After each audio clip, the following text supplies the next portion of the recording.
I need not pause to say how very delighted I am to be here this morning, to have the opportunity of standing in this very great and significant pulpit. And I do want to express my deep personal appreciation to Dean Sayer and all of the cathedral clergy for extending the invitation. It is always a rich and rewarding experience to take a brief break from our day-to-day demands in the struggle for freedom and human dignity and discuss the issues involved in that struggle with concerned friends of goodwill all over our nation. And certainly it is always a deep and meaningful experience to be in a worship service. And so for many reasons, I'm happy to be here today. I would like to use as a subject from which to preach this morning, remaining awake through a great revolution. And the text for the morning is found in the book of Revelation. There are two passages there that I would like to quote. It's in the 16th chapter of that book. Behold, I make all things new. Former things are passed away. I'm sure that most of you have read that arresting little story from the pen of Washington Irving entitled Rip Van Winkle. The one thing that we usually remember about the story is that Rip Van Winkle slept 20 years. But that is another point in that little story that is almost always completely overlooked. It was a sign in the end from which Rip went up in the mountain for his long sleep. When Rip Van Winkle went up in the mountain, the sign had a picture of King George III of England. When he came down 20 years later, the sign had a picture of George Washington, the first president of the United States. And Rip Van Winkle looked up at the picture of George Washington, but in looking at the picture, he was amazed. He was completely lost. He knew not who he was. And this reveals to us that the most striking thing about the story of Rip Van Winkle is not merely that Rip slept 20 years, but that he slept through a revolution. While he was peacefully snoring up in the mountain, a revolution was taking place that at points would change the course of history. And Rip knew nothing about it. He was asleep. Yes, he slept through a revolution. One of the great liabilities of life is that all too many people find themselves living amid a great period of social change, and yet they fail to develop the new attitudes, the new mental responses that the new situation demands.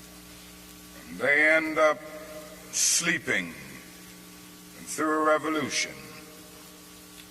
There can be no gainsaying of the fact that a great revolution has taken place in the world today. In the sense, it is a triple revolution. That is a technological revolution with the impact of automation and cybernation. Then that is a revolution in weaponry with the emergence of atomic and nuclear weapons of warfare.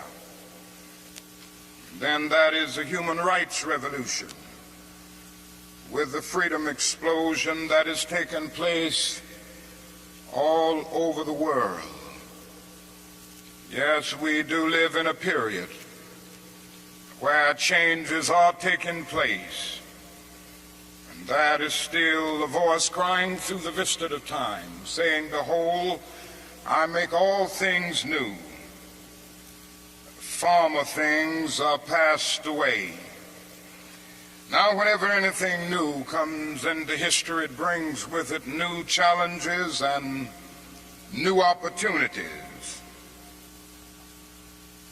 And I would like to deal with the challenges that we face today as a result of this triple revolution that has taken place in the world today. First, we are challenged to develop a world perspective. No individual can live alone. No nation can live alone. And anyone who feels that he can live alone is sleeping through a revolution. The world in which we live is geographically one. The challenge that we face today is to make it one in terms of brotherhood. Now, it's true that the geographical oneness of this age has come to be to a large extent through modern man's scientific ingenuity. Modern man, through his scientific genius, has been able to dwarf distance and place time in chains. And our jet planes have compressed into minutes distances that once took weeks and even months. All of this tells us that our world is a neighborhood. Through our scientific and technological genius, we have made of this world a neighborhood, and yet we have not had the ethical commitment to make of it a brotherhood. But somehow and in some way we've got to do this. We must all learn to live together as brothers, or we will all perish together as fools. We are tied together in the single garment of destiny, caught in an inescapable network of mutuality. Whatever affects one directly affects all indirectly. For some strange reason, I can never be what I ought to be until you are what you ought to be, and you can never be what you ought to be until I am what I ought to be. This is the way God's universe is made. This is the way it is structured. John Donne caught it years ago and placed it in graphic terms. No man is an island entire of itself. Every man is a piece of the continent, a part of the main. And he goes on toward the end to say, any man's death diminishes me because I am involved in mankind. Therefore never sin to know for whom the bell tolls. It tolls for thee. We must see this, believe this, and live by it if we are to remain awake through a great revolution. Secondly, we are challenged to eradicate the last vestiges of racial injustice from our nation. I must say this morning that Racial injustice is still the black man's burden and the white man's shame. It is an unhappy truth that racism is a way of life for the vast majority of white Americans, spoken and unspoken, acknowledged and denied, subtle and sometimes not so subtle. The disease of racism permeates and poisons a whole body politic. And I can see nothing more urgent than for America to work passionately and unrelentingly to get rid of the disease of racism. Something positive must be done. Everyone must share in the guilt, as individuals and as institutions. The government must certainly share the guilt. Individuals must share the guilt. Even the church must share the guilt. We must face the sad fact at 11 o'clock on Sunday morning when we stand to sing, "In Christ there is no east nor west." We stand in the most segregated hour of America. The hour has come for everybody, and for all institutions, of the public sector and the private sector, to work to get rid of racism. Now, if we are to do it, we must honestly admit certain things and get rid of certain myths that have constantly been disseminated all over our nation. One is the myth of time. It is a notion that only time can solve the problem of racial injustice. And there are those who often sincerely say to the Negro and his allies in the white community, "Why don't you slow up? Stop pushing things so fast. Only time can solve the problem. And if you will just be nice and patient and continue to pray, in 100 or 200 years, the problem will work itself out." Well, that is an answer to that myth. And it is that time is neutral. It can be used either constructively or destructively. And I'm sorry to say this morning that I'm absolutely convinced that the forces of ill will in our nation, the extreme rightists of our nation, the people on the wrong side, have used time much more effectively than the forces of goodwill. And it may well be that we will have to repent in this generation, not merely for the vitriolic words and the violent actions of the bad people, but for the appalling silence and indifference of the good people who sit around and say, "Wait on time." Somewhere we must come to see that human progress never rolls in on the wheels of inevitability. It comes through the tireless efforts and the persistent work of dedicated individuals who are willing to be co-workers with God.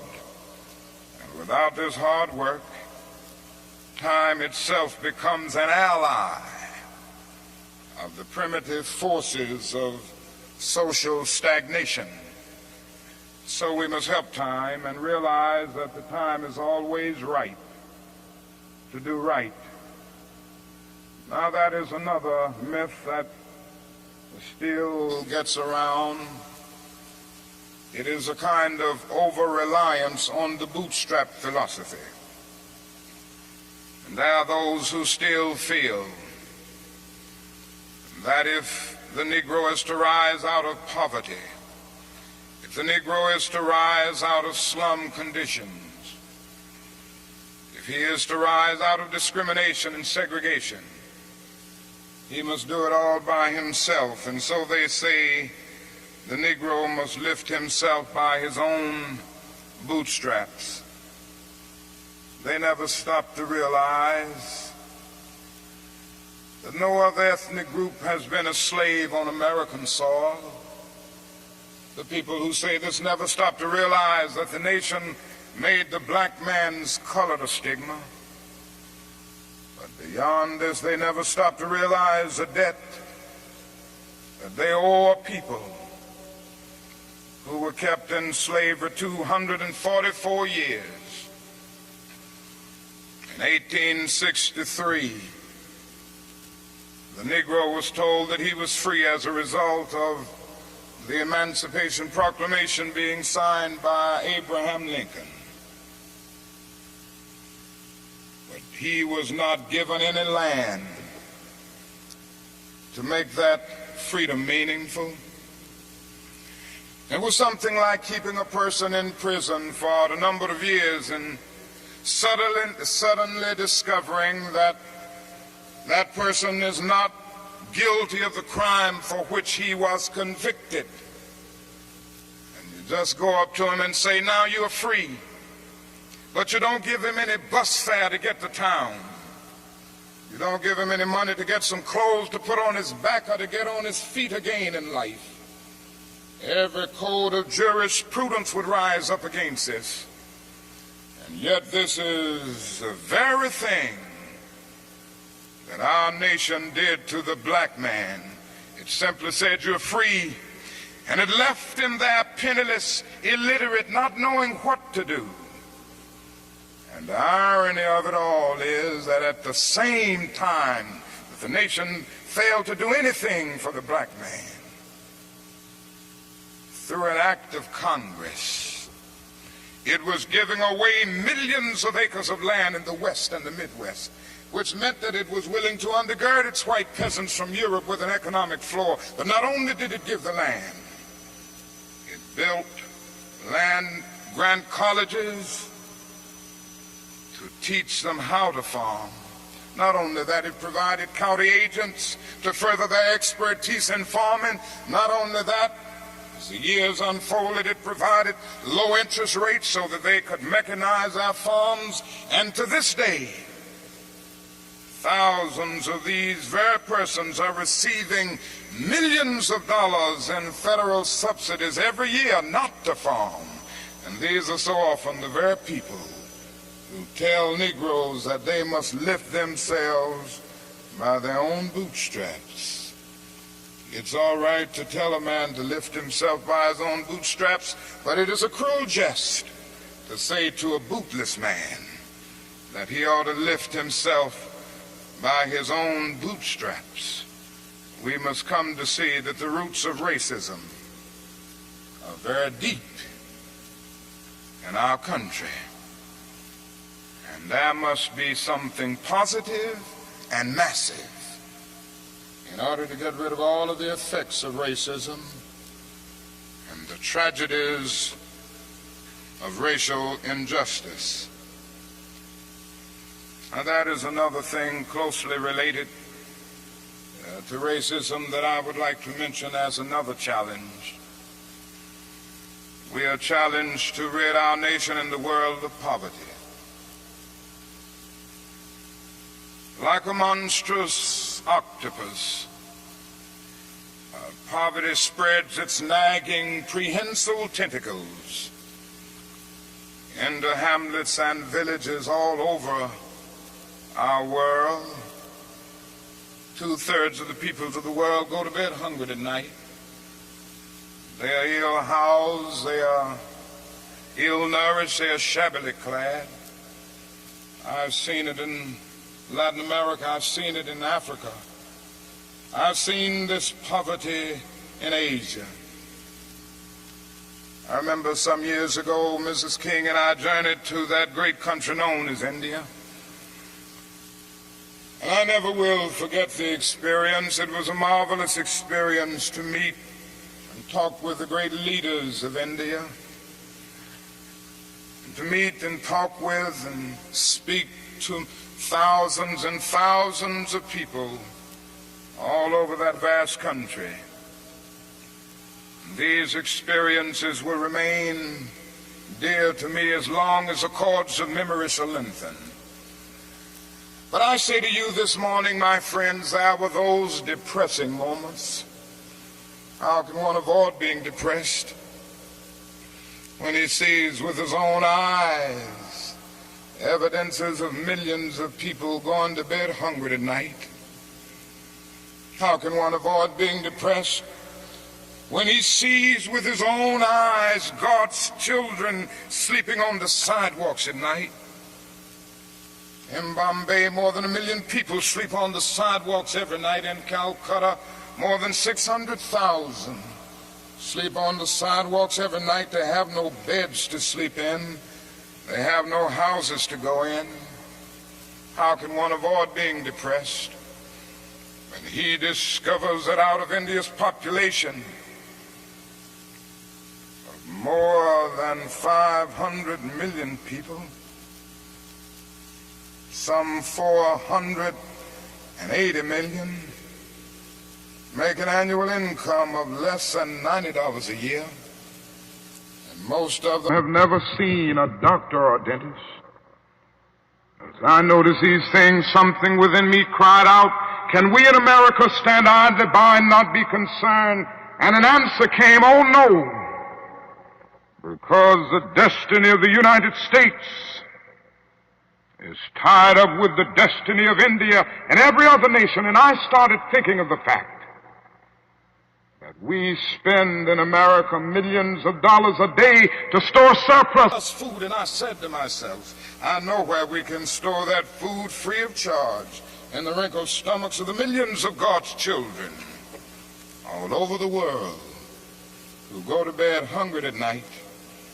And maybe we spend far too much of our national budget establishing military bases around the world rather than bases of genuine concern and understanding. But not only do we see poverty abroad, I would remind you that in our own nation there are about 40 million people who are poverty-stricken. I have seen them here and there. I've seen them in the ghettos of the North. I've seen them in the rural areas of the South. I've seen them in Appalachia. I've just been in the process of touring many areas of our country. And I must confess that in some situations, I have literally found myself crying. I was in Marks, Mississippi the other day, which is in Quitman County, the poorest county in the United States.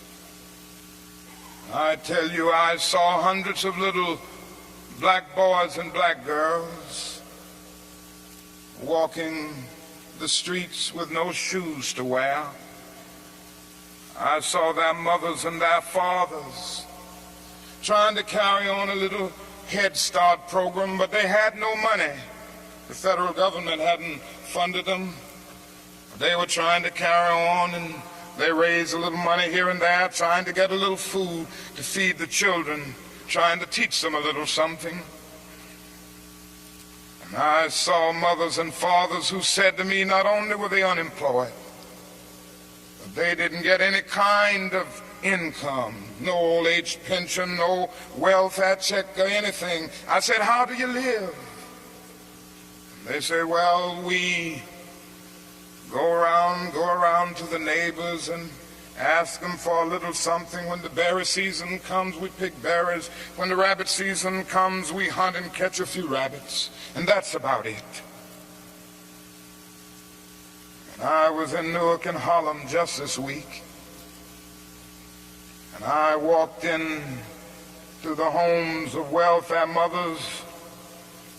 I saw them in conditions, no, not with wall-to-wall carpet, but wall-to-wall rats and roaches. I stood in an apartment, and this welfare mother said to me, the landlord will not repair this place. I've been here 2 years. He had made single repair. She pointed out her little boy who was a victim of lead poisoning. She pointed out the walls with all of the ceiling falling through. She showed me the holes where the rats came in. She said, night after night, we have to stay awake, keep the rats and the roaches from getting to the children. I said, how much do you pay for this apartment? She said, $125. And I looked and I thought and said to myself, it isn't worth $60. Poor people are forced to pay more for less, living in conditions day in and day out where their whole area is constantly drained without being replenished. It becomes a kind of domestic colony. And the tragedy is so often these 40 million people are invisible because America is so affluent, so rich, because our expressways carry us away from the ghetto. We don't see the poor. Jesus told a parable one day, and he reminded us that a man went to hell because he didn't see the poor. His name was Dives. He was a rich man. And there was a man by the name of Lazarus, who was a poor man, but not only was he poor, he was sick. Sores were all over his body. He was so weak that he could hardly move. But he managed to get to the gate of Dives every day, wanting just to have the crumbs that would fall from his table. Dives did nothing about it. And the parable ends saying, Dives went to hell, and there was a fixed gulf now between Lazarus and Dives. Now, that is nothing in that parable which says that Dives went to hell because he was rich. Jesus never made a universal indictment against all wealth. It is true that one day a rich young ruler came to him and he advised him to sell all, but in that instance Jesus was prescribing individual surgery and not setting forth a universal diagnosis. And if you will look at that parable with all of its symbolism, you will remember that a conversation took place between heaven and hell, and on the other end of that long distance call between heaven and hell was Abraham in heaven talking to Dives in hell. Now Abraham was a very rich man. If you go back to the Old Testament, you see that he was the richest man of his days. So it was not a rich man in hell talking with a poor man in heaven. It was a little millionaire in hell talking with a multimillionaire in heaven. Dives didn't go to hell because he was rich. Dives didn't realize that his wealth was his opportunity. It was his opportunity to bridge the gulf that separated him from his brother Lazarus. Dives went to hell because he passed by Lazarus every day and he never really saw him. He went to hell because he allowed his brother to become invisible. Dives went to hell because he maximized the minimum and minimized the maximum. Indeed, Dives went to hell because he sought to be a conscientious objector in the war against poverty. And this can happen to America, the richest nation in the world. There's nothing wrong with that. This is America's opportunity help bridge the gulf between the haves and the have-nots. And the question is whether America will do it. There's nothing new about poverty. What is new is that we now have the techniques and the resources to get rid of poverty. But the real question is whether we have the will. In a few weeks, some of us are coming to Washington to see if the will is still alive, or if it is alive in this nation. We're coming to Washington in a poor people's campaign.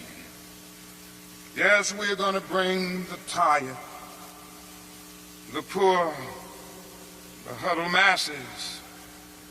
We're going to bring those who have known long years of hurt and neglect. We're going to bring those who've come to feel that life is a long and desolate corridor with no exit sign. We're going to bring children and adults and old people, people who've never seen a doctor or a dentist in their lives. We're not coming to engage in any histrionic gesture. We're not coming to tear up Washington. We're coming to demand that the government will address itself to the problem of poverty. We read one day, we hold these truths to be self-evident, that all men are created equal, that they are endowed by their Creator with certain inalienable rights, that among these are life, liberty, and the pursuit of happiness. But if a man doesn't have a job or an income, he has neither life nor liberty and the possibility for the pursuit of happiness. He merely exists. We're coming to ask America to be true to the huge promissory note that it signed years ago. And we're coming to engage in dramatic, non-violent action to call attention to the gulf between promise and fulfillment, to make the invisible visible. Why do we do it this way? We do it this way because it is our experience that the nation doesn't move around questions of genuine equality for the poor and for black people until it is confronted massively, dramatically, in terms of direct action. Great documents are here to tell us something should be done. We met here some years ago in the White House Conference on Civil Rights, and we out with the same recommendations that we will be demanding in our campaign here, but nothing has been done. The President's Commission on Technology, Automation, and Economic Progress recommended these things some time ago. Nothing has been done. Even the urban coalition made up of mayors of most of the cities of our country, and the leading businessmen have said that these things should be done. Nothing has been done. The Kerner Commission came out with its report just a few days ago and then made specific recommendations. Nothing has been done.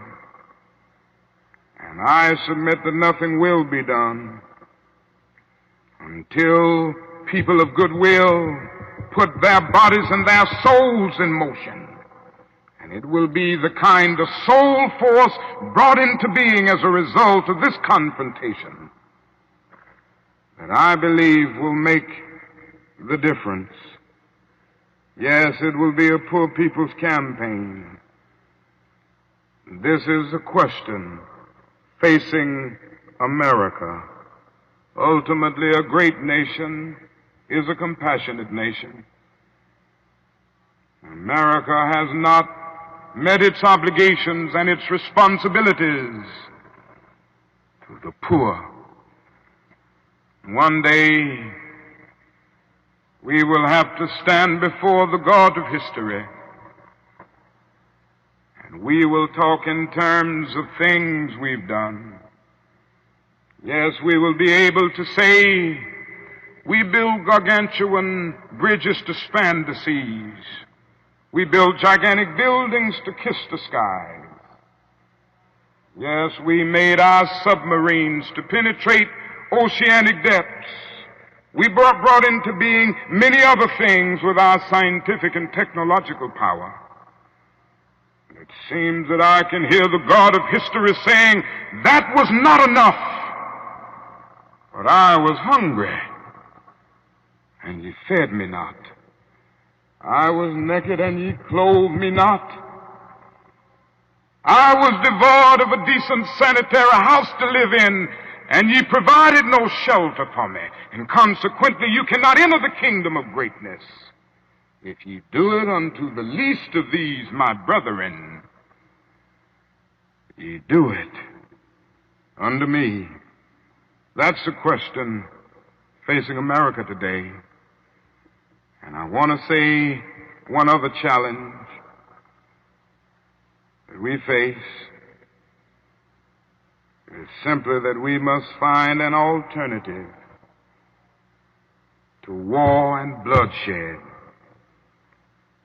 Anyone who feels, and there are still a lot of people who feel that way, that war can solve the social problems facing mankind, is sleeping through a revolution. President Kennedy said on one occasion, mankind must put an end to war, or war will put an end to mankind. The world must hear this. I pray God that America will hear this before it is too late, because today we are fighting a war. I'm convinced that it is one of the most unjust wars that has ever been fought in the history of the world. Our involvement in the war in Vietnam has torn up the Geneva Accord. It has strengthened the military-industrial complex. It has strengthened the forces of reaction in our nation. It has put us against the self-determination of the vast majority of Vietnamese people and put us in the position of protecting a corrupt regime that is stacked against the poor. It has played havoc with our domestic destinies.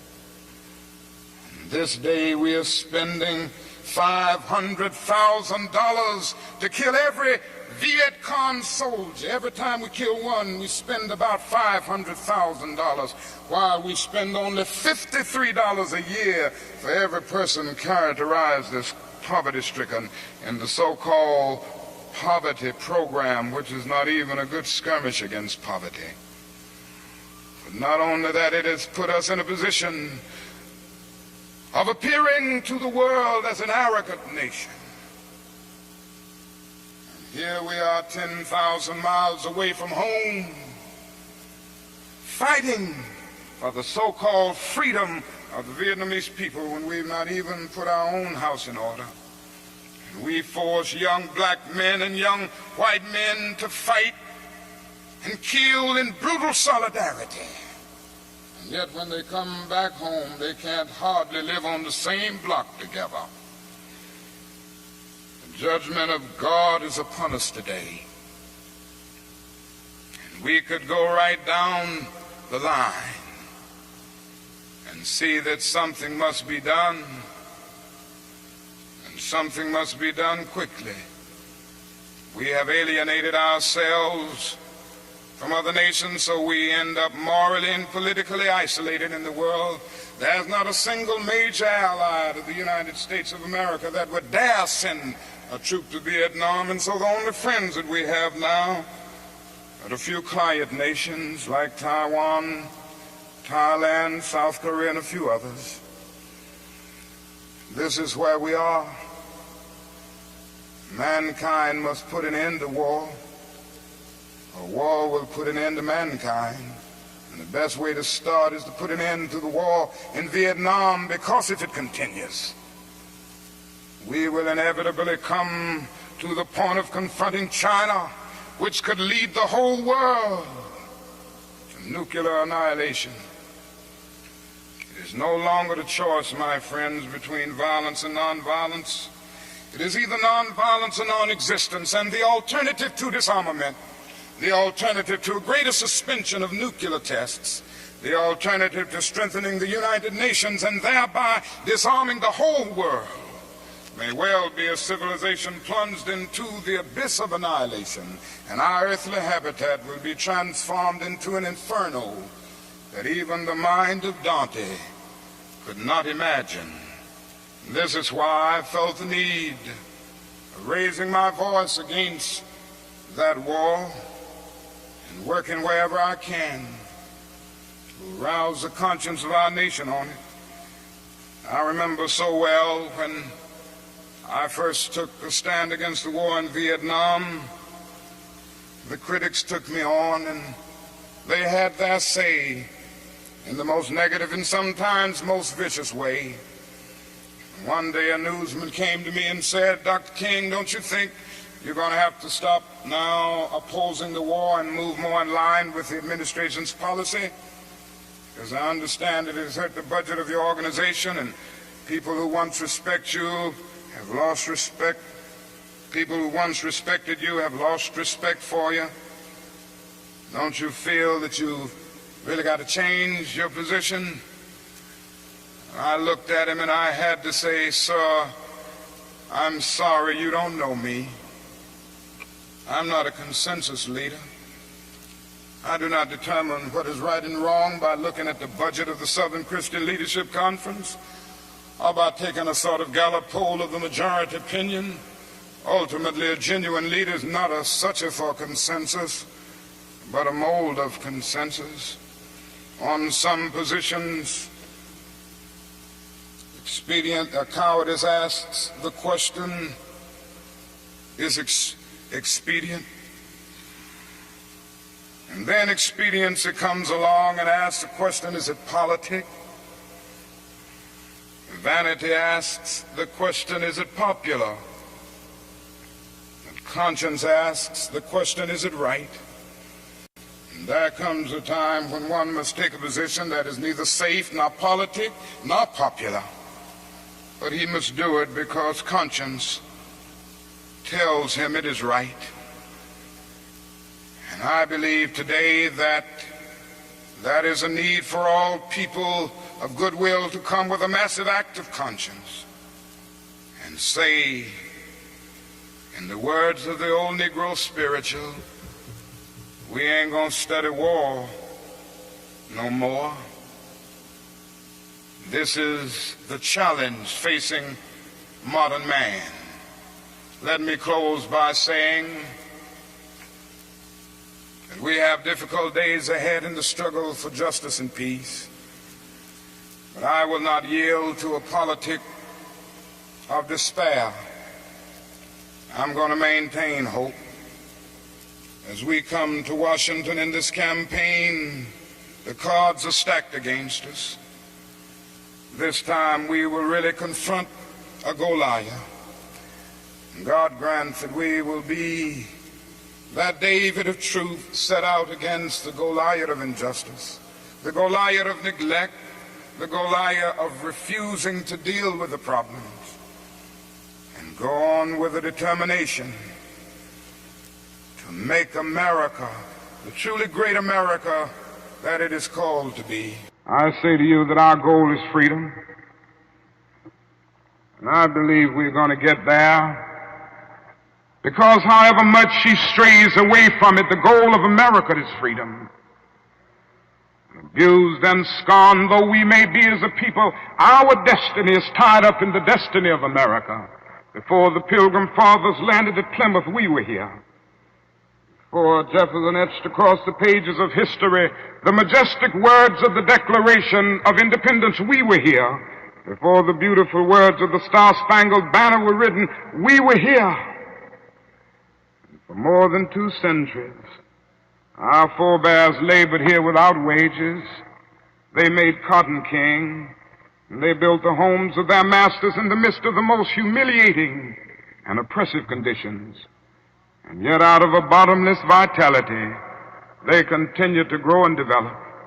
If the inexpressible cruelties of slavery couldn't stop us, the opposition that we now face will surely fail. We're going to win our freedom because both the sacred heritage of our nation and the eternal will of the Almighty God are embodied in our echoing demands. And so however dark it is, however deep the angry feelings are and the violent explosions are, I can still sing, we shall overcome. We shall overcome because the arc of the moral universe is long, but it bends toward justice. We shall overcome because Carlyle is right. No lie can live forever. We shall overcome because William Cullen Bryant is right. Truth-crushed earth will rise again. We shall overcome because James Russell Lowell is right, as we were singing earlier today. Truth forever on the scaffold, wrong forever on the throne, yet that scaffold sways the future, and behind the dim unknown standeth God within the shadow, keeping watch above his own. With this faith, we will be able to hew out of the mountain of despair a stone of hope. With this faith, we will be able to transform the jangling discords of our nation into a beautiful symphony of brotherhood. Thank God for John, who centuries ago out on a lonely, obscure island called Patmos caught vision of the New Jerusalem descending out of heaven from God, and who heard a voice saying, "Behold, I make all things new. Former things have passed away." God grant that we will be participants in this newness and this magnificent development. If we will but do it, we will bring about a new day of justice and brotherhood and peace. And that day the morning stars will sing together, and the sons of God will shout for joy. God bless you.